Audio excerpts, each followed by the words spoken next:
यहाँ इस संपन्न गांव में सभी विद्वान जन ब्राह्मण जितने हैं सभी को आदरपूर्ण नमस्कार करता हूँ, और जो वरिष्ठ जन है उनको चरण वंदन करते हुए और युवाओं को नमस्कार करते हुए मंच पर हमारे बड़े भाई दीपक शर्मा जिनका करीब 20-25-30 सालों से मुझे आशीर्वाद प्राप्त हुआ, हमारे पिताजी, हमारे प्रदेश अध्यक्ष जिनका पिछले 8-9 महीने से आशीर्वाद मुझे प्राप्त हो रहा है, लगातार इनके मार्गदर्शन पर चलने का मैं काम कर रहा हूँ। हमारे आदरणीय अंकल जी देश खाप ब्राह्मण समाज के चौधरी 84 बचपन से आशीर्वाद प्राप्त हुआ है। हमारे बड़े भाई उमेश कौशिक जी, साथ में एक भाई रजनीश कौशिक जी। ब्राह्मण सम्मेलन, सबसे पहले तो यहाँ इस अखिल भारतीय ब्राह्मण वर्षीय सभा का जो शपथ समारोह हुआ और बड़े भाई श्री हरिओम भारद्वाज जी ने जो आयोजन किया, इस आयोजन के लिए उन्हें शुभकामनाएं देता हूं और उनके उज्जवल भविष्य की शुभकामनाएं करता हूं। उनकी लीडरशिप में अखिल भारतीय ब्राह्मण समाज बागपत में सबसे एक्टिव होगा और ब्राह्मण युवाओं को उनके लक्ष्य तक पहुंचाने के लिए उनका सहयोग करेगा, और जो पिछड़े ब्राह्मण या आर्थिक रूप से उनको उज्जवल भविष्य की कामना करने में उनका सहयोग करेगा।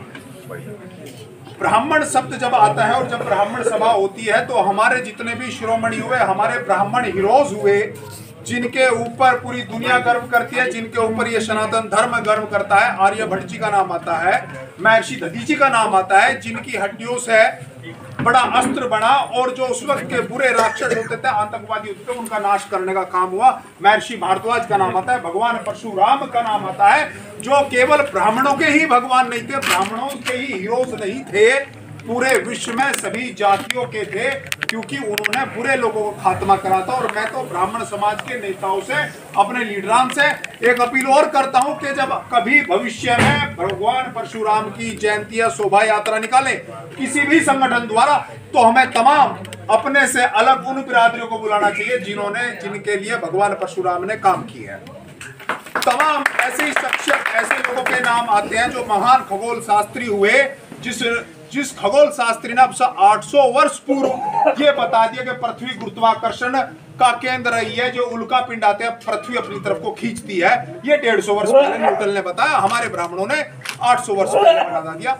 हमारा जिक्र आते ही चाणक्य का नाम आता है, जिसने आनंद को भरे दरबार में धमका दिया। ऐसे निडर, ऐसे दिलेर ब्राह्मण इस वंश में जन्म लिया, जिनका 800 वर्ष बाद भी हम लोग याद करते हैं और दुनिया याद करती है। महान राजनीति ब्राह्मणों का नाम आते ही पुष्पमित्र शुंग का नाम आता है, जिसके टाइटल का नेम चाइना में आज भी जिंदा है।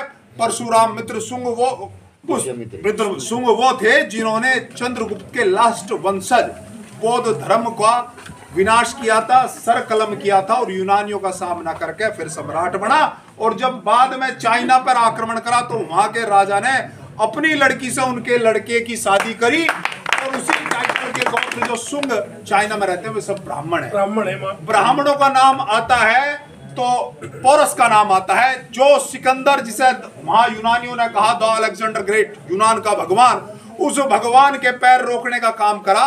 तो ऐसे पौरश भी हमारे कुल में, हमारी बिरादरी में जन्म लेने वाले बात है। अभी बहुत संस्कारों पर बात हो रही थी, लेकिन अगर हमारे अंदर काबिलियत ना हो और संस्कार हम ग्रहण करते रहें तो उन संस्कारों को कोई कारण नहीं होता।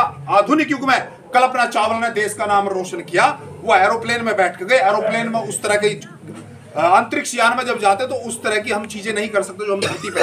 हमारे ही बीच में राकेश शर्मा जी का जन्म हुआ, लेकिन वो भी उस तरह के, लेकिन जिस तरीके से हम यहाँ रहते वो उस तरीके से नहीं रह सकते। सबसे पहले ओलंपियन बटरफ्लाई में अगर ओलंपिक में किसी ने मेडल जीता तो केडी जादवान, महाराष्ट्रियन ब्राह्मण, कर्णम मल्लेश्वरी भूमिहार ब्राह्मण त्यागी, साउथ त्यागियों के शादी और ब्राह्मण होते हैं, भूमिहार होते हैं, योगेश्वर दत्त, अनेक ऐसे खिलाड़ी जो ब्राह्मणों में जन्म हुए। अगर हम काबिलियत हैं, हम एक हैं और हम किसी लक्ष्य को निर्धारित और काबिलियत कर सकते हैं, तो जो हमारा गौरव है, जो हमारी इतिहास रहा है, जो हमारा कल्चर रहा है, हम उसको प्राप्त कर सकते हैं। उसकी वजह यह है, उसके कारण, उसके उद्देश्य तभी प्राप्त होंगे जब हम अपने, जिस तरह दूसरी जातियां होती है, दूसरा समाज है, अपने लोगों को सपोर्ट करता है, उनको ऊपर उठाने का कार्य करता है, तभी वो लोग अचीव कर पाते हैं।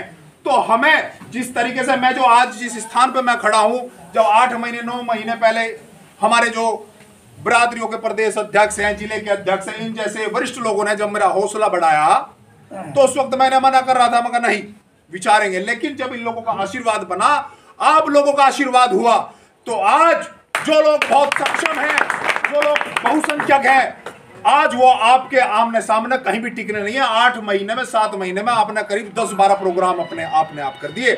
अभी एक कैबिनेट मंत्री है कि शर्मा जी उत्तर प्रदेश में, जो आपकी बिरादरी से प्रतिनिधित्व करते हैं, प्रमुख सचिव रहे गुजरात में। या तो पूरे प्रदेश में बागपत जिले में सबसे पहले उनकी मीटिंग हुई थी 30 नवंबर 2021, या उनके होम डिस्ट्रिक्ट में हुई थी। और उस वक्त आपने वो मीटिंग कराने का काम करा था जब लोग नहर के पुलों पर बैठे थे और वहां बॉर्डर पर बैठे थे, सिंधु बॉर्डर पर, गाजी बॉर्डर पर।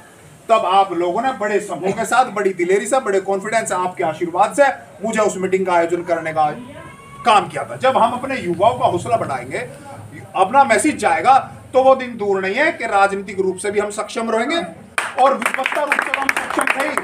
जरूरी है आज के टाइम में अपने युवाओं को संस्कारवान दें। संस्कार कैसे बनेंगे बाबूजी? जब हम अपने जो युवा ये आज बैठे हैं, ये लोग हमको सुन रहे हैं, इन्होंने स्वामी जी के विचार सुने, इनके विचार सुने, हमारे विचार सुने। जब आप सत्संग करेंगे, अच्छी संगत में बैठेंगे, तो निश्चितली आप में संस्कार अच्छे होंगे, आप गलत रास्ते पर नहीं जाएंगे। जिन बातों को स्वामी जी ने जिक्रा, उन चीजों से आप दूर रहेंगे।